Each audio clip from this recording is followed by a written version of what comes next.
कल मैंने आपको बताया था कि आप अपना टारगेट प्लानिंग किस तरीके से करें। काफी एक्सपीरियंस और अनुभव के द्वारा ये मैंने तैयार किया था और उसको समझाया था। अगर आपको वो वीडियो देखनी है तो मेरे चैनल पर देख सकते हैं। कल मैंने ये वीडियो डाल रखी है। आज मैं बताता हूं कि आपको बिजनेस प्लानिंग कैसे करनी चाहिए। टारगेट प्लानिंग तो आपने कर ली, एक तरह का टारगेट प्लान हो गया कि इसके साथ मुझे इतना काम करना है, इसके साथ मुझे इतना काम करना है। लेकिन हर बड़ी कंपनी में जो मैनेजर होते हैं वो टारगेट प्लानिंग के साथ बिजनेस प्लान भी करते हैं। लेकिन सबसे बड़ी दिक्कत ये होती है कि जो सेल्स एग्जीक्यूटिव होते हैं, यहां तक कि area sales manager, sales officer और आरएसएम भी बिजनेस प्लान बहुत कम करते हैं। मीडियम साइज और छोटी साइज की कंपनी में अधिकतर वो फोकस करते हैं टारगेट प्लानिंग पर और आरएसएम लेवल तक टारगेट प्लानिंग करते हैं। लेकिन बड़ी कंपनी में अगर आप देखेंगे तो जो उसका मैनेजर लेवल का होता है, यानी कि सुपरवाइजर या टीम लीडर या सेल्स ऑफिसर के ऊपर जो मैनेजर लेवल होता है, वो खुद से बिजनेस प्लानिंग करता है। तो वर्ड जो ये है सुनने में बहुत ही बड़ा लग रहा है कि यार बिजनेस प्लानिंग मैं कैसे करूंगा।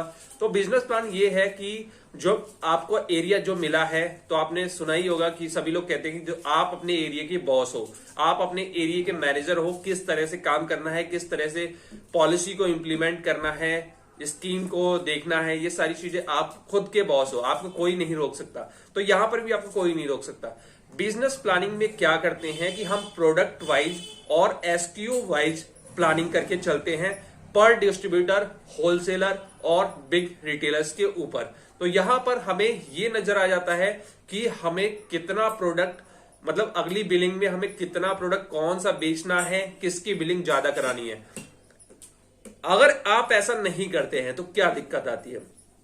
अगर आप ऐसा नहीं करते हैं, अंधाधुंध आप ऑर्डर लेते हैं, सेल्स का टारगेट आपने मैनेज कर रखा है, सेल्स आपकी हो रही है, लेकिन कंपनी आपसे खुश क्यों नहीं रहती। कंपनी इसलिए खुश नहीं रहती कि जब आपका सेल्स टारगेट यानी चार्ट देखा जाता है तो उसमें प्रोडक्ट वाइज आप सभी प्रोडक्ट को सही तरीके से वेटेज देके अचीव नहीं करते। कुछ प्रोडक्ट आप केवल फोकस करते हैं और वही आपकी टेरिटरी में बिकता है। लेकिन एक कंपनी के पास 10 प्रोडक्ट होते हैं और उसमें एसक्यू भी होते हैं। तो कंपनी सभी चीजों को बेचना चाहती है और हर चीजों को बराबर परसेंटेज में बेचना चाहती है, तो उसका फोकस इस पर भी रहता है। तो जो बिग मैनेजर होते हैं वो इस चीज को डील करते हैं और जो आरएसएम से लेवल से नीचे के लोग हैं, अगर बिग एमएनसी को छोड़ दिया जाए, मीडियम साइज और छोटी साइज की कंपनी में, वो लोग कभी भी प्रोडक्ट प्लानिंग नहीं करते, यानी कि बिजनेस प्लानिंग बिल्कुल भी नहीं करते कि किस प्रोडक्ट का कितना वेटेज है ऑर्डर में। यानी कि हमने जो प्लान किया कि 10 डिस्ट्रीब्यूटर हैं, जिसमें से 2 डिस्ट्रीब्यूटर हमारा 70% टारगेट करते हैं, 4 डिस्ट्रीब्यूटर जो हैं वो 15% टारगेट करते हैं और बाकी के जो बचे हुए 4 हैं वो कुल मिला के थोड़ा थोड़ा करके 15% वो अचीव करते हैं। तो इस तरह से हमारा 100% होता है। लेकिन क्या कभी आपने सोचा है कि कौन सा डिस्ट्रीब्यूटर ऐसा है जो सारे ही प्रोडक्ट बेचता है, आपकी सारी लाइन बेच रहा है। तो इसके लिए हमें प्लान करना पड़ता है, तभी हम उसकी अगर मार्केट करने जाएंगे तो हमें पता रहेगा कि इनके यहां किस चीज का ऑर्डर ज्यादा लग चुका है, किस चीज का ऑर्डर ज्यादा नहीं लगा है, कौन सा एसक्यू इनके यहां उसको पुश की जरूरत है, सेल्स की जरूरत है, ताकि ये उसमें भी और ऑर्डर अच्छा दें। तो इसमें क्या होता है कि अगर आप प्रोडक्ट प्लानिंग यानी इतनी बारीक प्लानिंग करके चल रहे हैं, बिजनेस प्लान करके चल रहे हैं, तो आपका जो टारगेट है 100% उसको अचीव करने से ना आपका डिस्ट्रीब्यूटर रोक सकता है और ना आप खुद, आपकी टीम भी रोक सकती है, लेकिन उससे ज्यादा आप कर सकते हैं। अब मैं एक छोटा सा उदाहरण आपको बता दूं कि सबसे पहले मैं आपको बता देता हूं बिजनेस प्लान कैसे किया जाता है, फिर मैं आपको ये एग्जांपल बताऊंगा जिससे आप रिलेट कर पाएंगे। ये चलिए मैं एग्जांपल बता देता हूं।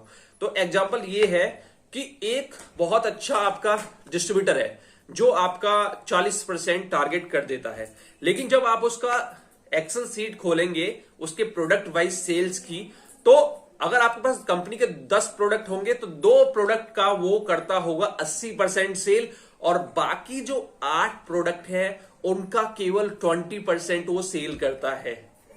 तो आपके पास कितनी बड़ी अपॉर्चुनिटी है।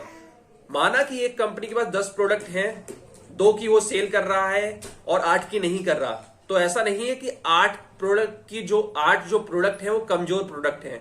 8 प्रोडक्ट में से कम 3 प्रोडक्ट ऐसे होंगे जो उसकी टेरिटरी में मजबूत होंगे, लेकिन वो फोकस नहीं कर रहा। उसको सिर्फ ये होता है कि मुझे 3 लाख का ऑर्डर लगाना है, मुझे 10 लाख का ऑर्डर लगाना है, और वो कुछ भी बेच रहा है, जो बिक रहा है कुछ भी बेच रहा है, बाकी के प्रोडक्ट पर ध्यान नहीं दे रहा। उसको बस ये है 10,000 का मतलब 10 लाख का माल मंगाना है, 3 लाख का माल मंगाना है, 1 लाख का मंगाना है। लेकिन आप उसको उसका काम करने दीजिए।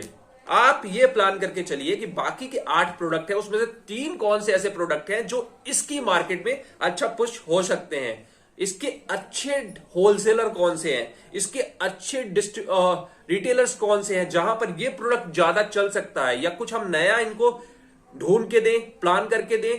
तो क्या होगा कि वो 10 लाख रुपए का ऑर्डर तो लगा रहा है क्योंकि उसकी मजबूरी है, उतना उसका सामान बिक जाता है, या आप मेहनत करवा के बेच लेते हैं। अगर बाकी के 8 प्रोडक्ट में से 3 प्रोडक्ट भी आप निकाल लेंगे तो एक्स्ट्रा 1 लाख की सेल और आ जाएगी, और उसकी मजबूरी होगी कि उसमें भी उसको ऑर्डर आएगा तो वो 11 लाख का ऑर्डर देगा। तो इसीलिए हम बिजनेस प्लानिंग करते हैं, और बिजनेस प्लानिंग एक एक प्रोडक्ट, एक एक SKU यानी पैक साइज पर निर्भर करता है। अब हमें क्या करना होता है, हम एक्सेल सीट में करते थे, ठीक है, एक्सेल सीट में अब भी करते हैं। आपको क्या करना है, उस डिस्ट्रीब्यूटर का नाम लिखना है जो मतलब एक कोई डिस्ट्रीब्यूटर पकड़ लिया, और एक्सेल सीट में आपने सीट बना ली प्रोडक्ट वाइज और SKU वाइज की। अब आप देखिए कि ये पहले कितने, मतलब ये सीट आपको मिल जाती है हेडक्वार्टर से, सेल्स कोऑर्डिनेटर प्रोवाइड करा देता है, और सारी चीजें आजकल तो एप्स में है, या एप्स किसी कंपनी का नहीं चलता तो एक्सेल सीट में सभी चीजें हेडक्वार्टर मैनेज करता है। आप सीट मांगेंगे मिल जाएगी आपको। तो आप देखेंगे बहुत सारे प्रोडक्ट ये बहुत ज्यादा बेच रहा है, यानी 150% टारगेट हो जा रहा है, और बहुत सारे प्रोडक्ट हैं कि 20% 30% टारगेट है। तो आपको उस पर फोकस करना है, उस हिसाब से प्लान करना है कि इस महीने इसकी, इस प्रोडक्ट की, इस SKU की इतनी बिलिंग करानी है। उसके लिए क्या करना है कि आपको उसकी टीम को मोटिवेट करना है, या उसको आप ऐसा होलसेलर पकड़ के दीजिए या रिटेलर्स पकड़ के दीजिए। तो इस तरह से वो प्रोडक्ट पुश होगा, तो बाकी की जो सेल है वो अपने आप ही पुश होती रहेगी। और आपको ये खोज के देखना है कि उसका कमजोर प्रोडक्ट कौन सा है, उसके मार्केट में बिकने की संभावना है, लेकिन इस पर लोग फोकस नहीं कर रहे। तो ये आपका काम है। इस तरीके से सेल जो है बहुत आपको मेहनत नहीं करनी पड़ेगी। आपको क्या करना है, जब आप मैनेजर लेवल के हो जाते हैं या मैनेजर बनना चाहते हैं, तो आपको हार्ड वर्क के साथ साथ, फील्ड वर्क के साथ साथ, आपको एक्सेल शीट पर जितना टाइम लगाएंगे ना, जितना टाइम एनालिसिस डेटा स्टडी पर लगाएंगे, उतना आपका जो टारगेट है उसके होने की संभावना और ज्यादा बढ़ जाती है। और जो बिग मैनेजर्स होते हैं, जो अच्छे मैनेजर्स होते हैं, हम लोग कहते हैं कि वो मार्केट में नहीं आते, तो वो वहीं से इसी चीज की प्लानिंग करते हैं, अपनी टीम को उसी हिसाब से पुश करते हैं, ट्रेनिंग देते हैं, और फोन पे उस तरह का ही टारगेट वो अचीव करवाना चाहते हैं। तो आप बिजनेस प्लान जरूर कीजिए, बहुत आसान होता है। डिस्ट्रीब्यूटर लिखिए, आपकी कंपनी के जितने प्रोडक्ट है वो लिखिए, उसमें जितनी लाइनें हैं यानी कि SKU है, पैक साइज है वो लिखिए। और फिर मैं तो ये कहता हूं, अगर आपके 10 डिस्ट्रीब्यूटर है ना, तो 10 पे एक साथ काम करेंगे तो आपके समझ में नहीं आएगा। आप टॉप के जो 70% आपका टारगेट करते हैं, जो 3 रिटेलर्स मतलब 3 डिस्ट्रीब्यूटर, उनका आप बनाइए बिजनेस स्टडी, बिजनेस प्लान उनका बनाइए। और उसमें से भी नहीं बनाना आपको, तो एक का बनाइए जो टॉप का हो, उसका बना के देखिए कि उसी से आपको 10 का अंदाजा लग जाएगा।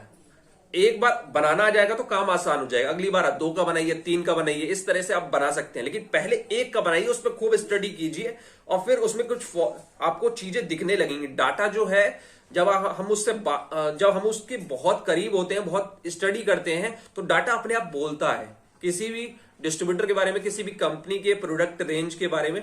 तो वो आप वहां पर करिए, और वहां से आपको वो आइडिया निकलेगा।